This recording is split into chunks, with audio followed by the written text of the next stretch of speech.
Hi, my name is Noah Getz, and my project uses machine learning to predict which small molecules will best reduce levels of TNF-alpha, an inflammatory molecule that's been shown to play a role in both Alzheimer's disease as well as a host of other conditions like COVID-19.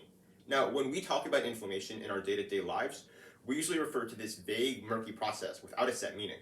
But in biology, inflammation is a crucial part of what is known as our body's innate immune response, the response that our body automatically and non-specifically launches to fight back against pathogens. In our brain, one of the most important types of immune cells are known as microglia. And when resting, they extend their branches across the brain, looking for disruptions. When they detect a disruption, they become activated and can be activated into one of two possible states. In the M1 state, microglia release signaling molecules known as type 1 cytokines that tell the body to ramp up the inflammatory response. They also convert the amino acid arginine into nitric oxide, a reactive oxygen species that has a neurotoxic effect.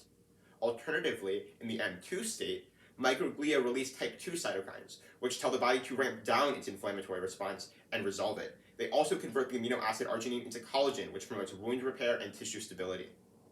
For this reason, the M1 state is known as the inflammatory or neurotoxic phenotype, whereas the M2 state is known as the neuroprotective or anti-inflammatory phenotype. Neurotoxicity isn't always bad. Sometimes we need to kill off a pathogen. But problems arise when we don't transition from the M1 state to the M2 state in order to resolve any damage we've caused. According to the neuroinflammation hypothesis of Alzheimer's disease, this is exactly what happens as Alzheimer's disease progresses.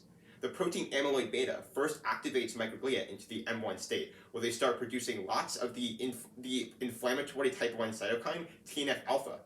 TNF-alpha keeps microglia in a sustained state of M1 activation, preventing transition to the M2 phenotype and causing neurodegeneration, neurotoxicity, and the effects of Alzheimer's disease.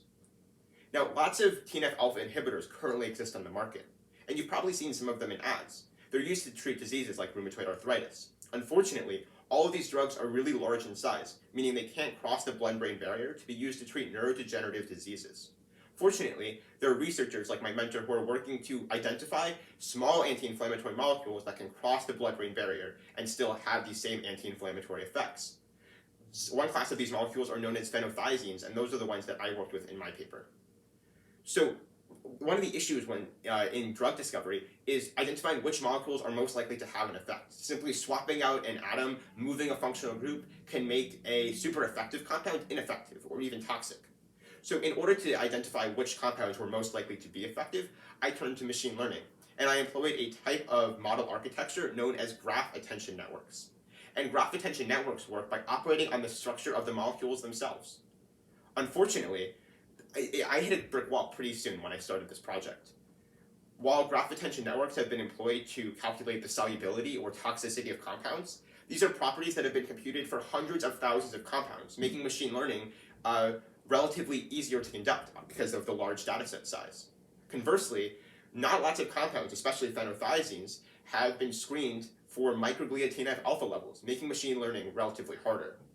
In order to solve this problem, I simply changed the way that I've looked at it. Instead of treating machine learning as a classification task, where every compound is classified as either effective or ineffective, or a regression task, where we try and predict the exact extent by which TNF-alpha levels will be reduced, I instead treated it as what is known as an information retrieval task, which can be thought of like a Google search. In information retrieval, we make a query, and we try and retrieve the most relevant items, ranked from most relevant to least relevant. In this case, we try retrieving the compounds ranked from most to least effective, without caring exactly how effective they are. By trying to predict the relative efficacies of compounds instead of their actual efficacies, I was actually able to train a model that predicted accurately and successfully the extent by which phenothiazines would reduce levels of TNF-alpha. I then took this model and used it to predict the next molecules that should be screened in the lab. And when these predictions were actually tested, the top two predictions almost entirely eliminated the production of TNF-alpha, which hadn't been observed in any previous screen. So this was really exciting, and I really hope that it can be used, or at least this architecture can be used, in other drug discovery labs in order to speed up the process at which we can identify compounds to be screened. And I just want to thank everyone for watching. I really appreciate it. Thank you so much.